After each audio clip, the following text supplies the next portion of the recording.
नो अस्तु वयं स्याम पतयोरयिनां स्वाहा इदं प्रजापतये इदन्नमः ॐ त्वन्नो अग्ने वरुणस्य विद्वान् देवस्य हेनो वयासि शिष्टाः यजिष्ठो वह्नितमाशोषुषानो विश्वाद्वेषांसि प्रमुमुग्ध्यस्म स्वाहा इदमग्नि वरुणाभ्याम् इदन्नमः ॐ सत्वन्नो अग्ने वमो भवति नेदिष्टो अस्यावुषशो व्युष्टो अवयक्ष्मनो वरुणं ररानो व्रीहिवृळीकं स्ववो नयेधि स्वाहा इदमग्नि वरुणाभ्याम् इदन्नमः ॐ इमं मे वरुणः श्रुधियो मध्या च मृळय त्वामवस्युराचके स्वाहा इदं वरुणाय इदन्नमः ॐ तत्त्वायामि ब्रह्मणा वन्दमानः सदा शास्ते यजमानो हविर्भिः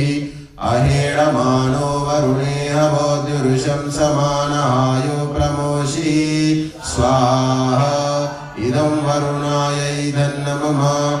ॐ ये ते शतं वरुणहे सहस्रं यज्ञियाः पाशा विदतामहान्तः तेभिर्नो अद्य सवितोतु विश्वुर्विश्वे मुञ्चन्तु मरुता स्वर्गाः स्वाहा इदं वरुणाय सवित्रे विष्णवे विश्वेभ्यो देवेभ्यो मरुद्भ्य स्वर्गेभ्य इदन्नमः ॐ अयाश्चाग्ने अस्य न विशस्तिपाश्च सत्यमित्वमयासि अयानो यज्ञं वहास्य यानो देहि भेषजं स्वाहा इदमग्नये अयसे इदन्नमः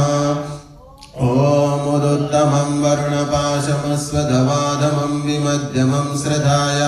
अथा वयमादित्यव्रते तवानागस्वदितये स्याम स्वाहा इदं वरुणायादित्यायादितये च इदन्नमः ॐ भवतन्नः समनसौ सचेतसा वरेपसौ मायज्यं हिंशिष्टं मायज्यपतिं जातवेदसौ शिवो भवतमद्यनः स्वाहा इदं जातवेदोभ्याम् इद